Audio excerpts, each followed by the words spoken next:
یہ آج سے 3500 سال پہلے کا زمانہ ہے، جب فرعون مصر نے موسیٰ علیہ السلام اور ان کی قوم بنی اسرائیل کا پیچھا کیا کہ انہیں ختم کر دے، اور اچانک ایک ایسا مقام آیا جہاں پر آگے صرف سمندر تھا اور پیچھے فرعون مصر کا لشکر۔ بھاگنے کا کوئی راستہ نہیں تھا۔ تب اللہ تعالیٰ نے موسیٰ علیہ السلام کو حکم دیا کہ اپنا عصا مبارک سمندر پر مارو۔ لہٰذا انہوں نے بالکل ایسا ہی کیا، اور سمندر دیکھتے ہی دیکھتے 2 حصوں میں تقسیم ہو گیا، اور یہاں پر اتنا لمبا راستہ بنا کہ پوری بنی اسرائیل کی قوم اپنے مال و اسباب سمیت یہاں سے گزر گئی۔ مگر جب فرعون مصر نے، جو کہ خود کو خدا کہتا تھا، اور اس کے لشکر نے گزرنے کی کوشش کی، تو سمندر واپس آ کر مل گیا جیسے پہلے موجود تھا، اور سارا کا سارا لشکر فرعون سمیت غرق ہو گیا۔ اس طرح سے ڈوب کر مارنے کے بعد سمندر نے صرف فرعون کی لاش کو سمندر سے باہر پھینک دیا، جبکہ باقی لشکر کا کوئی نام و نشان نہیں ملا۔ اور یوں آہستہ آہستہ کر کے وقت گزرتا گیا۔ مصریوں میں سے کسی شخص نے ساحل پر پڑی اس لاش کو پہچان کر موجودہ فرعون کے دربار میں بتایا۔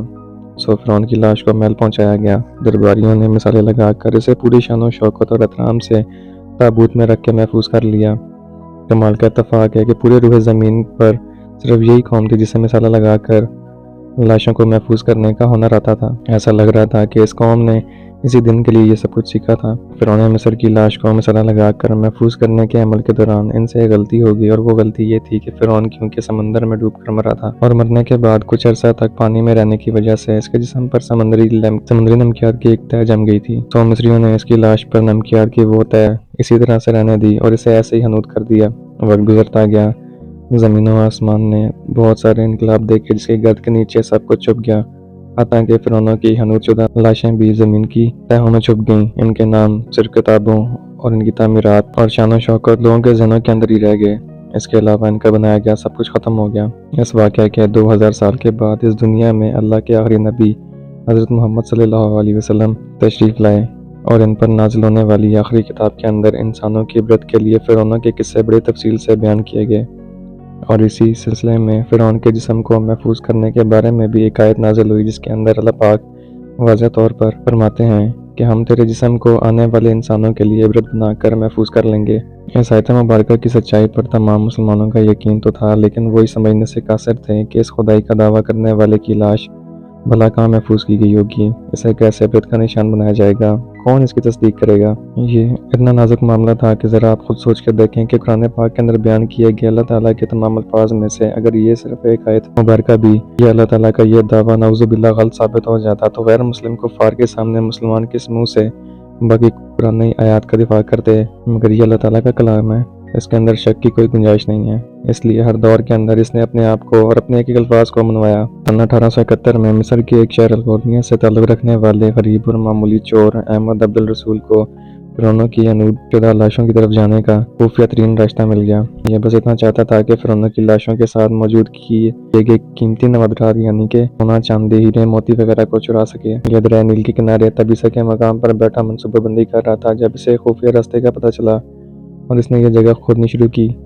اسی دوران اس کے مشکوک سمجھ کر کچھ لوگوں نے پکڑ لیا اور پولیس کے حوالے کر دیا۔ بعد میں وہ جس جگہ کھود رہا تھا وہاں سے ملنے والے راستے کی جب مسلسل کھدائی کی گئی، 1891 کے اندر دوسری ممیوں کے ساتھ ساتھ اس غرق ہونے والے فرعون کی لاش بھی مل گئی۔ اس کے کفن پر سینے کے مقام پر اس کا نام لکھا ہوا تھا۔ ان ممیوں کو ماہرین اپنے ساتھ قاہرہ لے گئے، جہاں پر اس کا تفصیل سے جائزہ لیا گیا، تو فرعون والی ممی پر جمی ہوئی نمکیات کی تہہ سے اس بات کی تصدیق ہو گئی کہ یہ وہی فرعون ہے جسے پانی میں غرق کر کے اللہ تعالیٰ نے نشان عبرت بنانے کا وعدہ کیا تھا۔ پوری دنیا میں کھلبلی مچ گئی۔ اس تصدیق کے لیے دنیا بھر کے ماہرین آثار قدیمہ اور سائنسدان مصر کی طرف امٹ پڑے۔ مختلف سائنسی ٹیسٹ کرنے کے بعد دنیا بھر کے سائنسدانوں نے تصدیق کر دی کہ دوسری سب لاشوں کی نسبت صرف اس ایک فرعون کی لاش پر ہی سمندری نمکیات کے تہہ جمی ہوئی تھی، جس کے گلنے سے محفوظ رکھا اور گلنے سے بچائے رکھا۔ اس تصدیق کے بعد اسے فائنلی فرعون کی لاش قرار دے کر میوزیم کے اندر محفوظ کر لیا گیا۔ 1982 کے اندر یہ ممی خراب ہونے لگی تو اس وقت کی مصری حکومت نے فرانس کی حکومت کو درخواست کی کہ اسے خراب ہونے سے بچایا جائے اور جدید سائنسی انسٹرومنٹ کی مدد سے اس کی موت کی وجہ کو بھی معلوم کیا جائے۔ چنانچہ مصری اور فرانسیسی حکومت نے مل کر اس ممی کو فرانس لے جانے کا انتظام کیا۔ جب فرعون کی لاش کو فرانس پہنچایا گیا تو ایئرپورٹ پر اس دور کے فرانسیسی صدر وزارت خود حکومت کے تمام اعلیٰ عہدیداروں، تمام وزراء اور فوج کے افسران کے ساتھ اس کے استقبال کے لیے موجود تھے۔ یہاں فرعون کی لاش کا استقبال کسی عظیم زندہ بادشاہ کی طرح کیا گیا۔ فوجی دستوں نے اسے سلامی دی اور اس کی ممی کو ماہر ڈاکٹروں کی ٹیم کے حوالے کر دیا گیا۔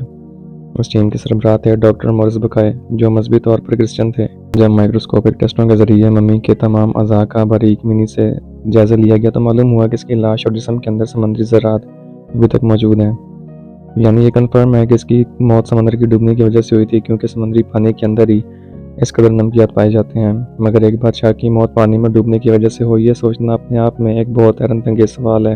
کیونکہ ایسے عظیم بادشاہ اپنے ساتھ نرم بستروں پر خوبصورت لباسوں میں سونے چاندی ہیرے موتیوں سے جڑے اعزاز کے ساتھ اس زمانے میں دفن کیے جاتے ہیں، اور یہ مرنے کے بعد دفنائے جانے تک ان کی شان و شوکت بالکل اسی طرح سے قائم رہتی جیسے ایک زندہ بادشاہ کی۔ ڈاکٹر موریس کے لیے یہ بھی ایک حیرت کی بات تھی، اور اسی جس میں اس نے اس ممی کے بارے میں مزید جاننے کی کوشش کی تو اسے معلوم ہوا کہ اس بادشاہ کی موت کے حالات مسلمانوں کے نبی حضرت محمد صلی اللہ علیہ وسلم پر نازل ہونے والی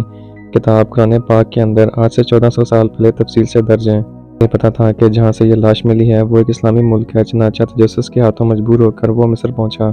یہ کیونکہ ایک سائنسدان تھا، اس لیے اس نے مصر کے ایک سائنسدان سے ملاقات کی، جس نے اسے قرآن پاک کھول کر سورہ یونس کی آیت 92 تک ترجمہ لفظ پر لفظ سنایا۔ اس میں فرعون کی خدائی کا دعویٰ اور اس کا پانی میں ڈوب کر مرنا اور پھر پانی سے نکال کر اس کی لاش کو محفوظ کرنے کا وعدہ اللہ تعالیٰ نے واضح طور پر کیا ہوا تھا۔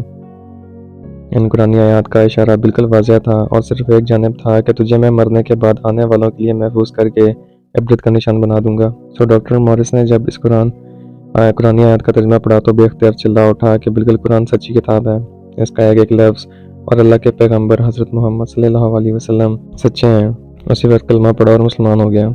قدیم مصر کے اس فرعون توتن خامن کو عام طور پر ایک طلسماتی بادشاہ کے روپ میں پیش کیا جاتا ہے جو بڑے روب و جلال والا اور مضبوط جسم کا مالک تھا، لیکن ایک طویل سائنسی تحقیق کے بعد اب اس کی اصلیت دنیا کے سامنے آ گئی ہے، کیونکہ ماہرین عصر قدیمہ، تاریخ دانوں، سائنسدانوں اور میڈیکل سائنس کے ماہرین نے مل کر مصری شہر غزہ کے اندر فرعون کے مقبروں کے شہر میں موجود توتن خامی ڈھانچے اور باقیات جب جدید ٹیکنالوجی سے ریسرچ کی اور سپر کمپیوٹرز کی مدد سے 2000 جسمانی نقوش کی مدد سے اس کے جسم کے خد و خال کی تصویر کو تیار کیا تو معلوم ہوا یہ فرعون ایک قدرے نازک جسم کا مالک تھا۔ اس کا بایاں پاؤں ٹیڑھا تھا اور بیماری اور کمزوری کی وجہ سے وہ چھڑی کے سہارے چلتا تھا۔ اس کے والد خاتون اور اس کی والدہ کے ڈی این اے کے نمونے سے یہ بھی معلوم ہوا ہے کہ اس کے والدین آپس میں بہن بھائی تھے۔ ماہرین کا کہنا ہے کہ اس فرعون کی جسمانی خامیوں اور کمزوریوں کی وجہ بھی یہی تھی کہ اس کے والدین کا آپس کے اندر دراصل بہن بھائی کا رشتہ تھا۔ یہ فرعون آج سے تقریباً 3500 سال قبل مصر کا حکمران تھا، اور اس وقت کی رسم کے مطابق ہر فرعون کی لاش کے ساتھ شاہی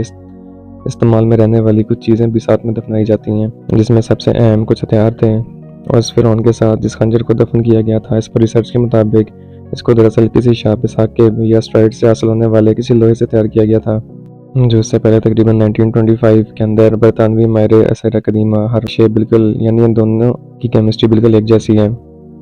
اس کے علاوہ سائنٹسٹ کو ایک اور بات میں چکرا کے رکھ دیا کہ اس لوہے کو زنگ بھی نہیں لگ سکتا تھا، اور اس طرح کے لوہے کی مصر کے اندر موجودگی حیرت کی بات تھی۔ سائنس میگزین میں پبلش ہونے والی ایک رپورٹ کے مطابق مصر اور اٹلی کے ریسرچر نے اس خنجر کے لوہے کی بناوٹ کی تصدیق کرنے کے لیے بیرونی ایکس رے کی ٹیکنیک کو استعمال کیا، اور اس کی تحقیق کے مطابق اس دھات کا موازنہ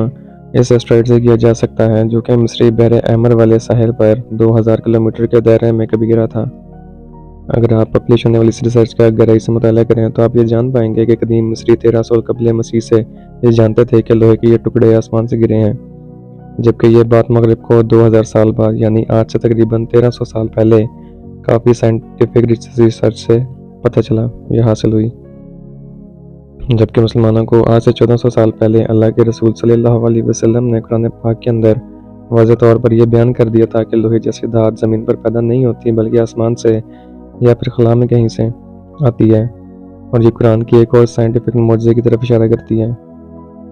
فرعون کی لاش عبرت کے لیے ایسے محفوظ کر کے دنیا کے سامنے رکھ دی گئی ہے کہ آج انٹرنیٹ کے کلک پر اخباروں اور ٹی وی چینلز پر اور میوزیم میں اربوں انسانوں کی آنکھوں کے سامنے ہر وقت یہ قابل طرز حالت موجود ہے۔ کس لیے؟ عبرت کے لیے، سوچنے کے لیے کہ عبادت کے لائق اور ہمیشہ رہنے والی ذات صرف ایک ہی ذات ہے جو کہ سب کا خالق اور مالک ہے، سب کا رازق ہے،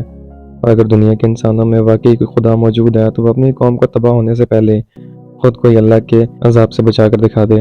اللہ تعالیٰ ہمیں سمجھنے کی اور عمل کرنے کی توفیق عطا فرمائے، آمین۔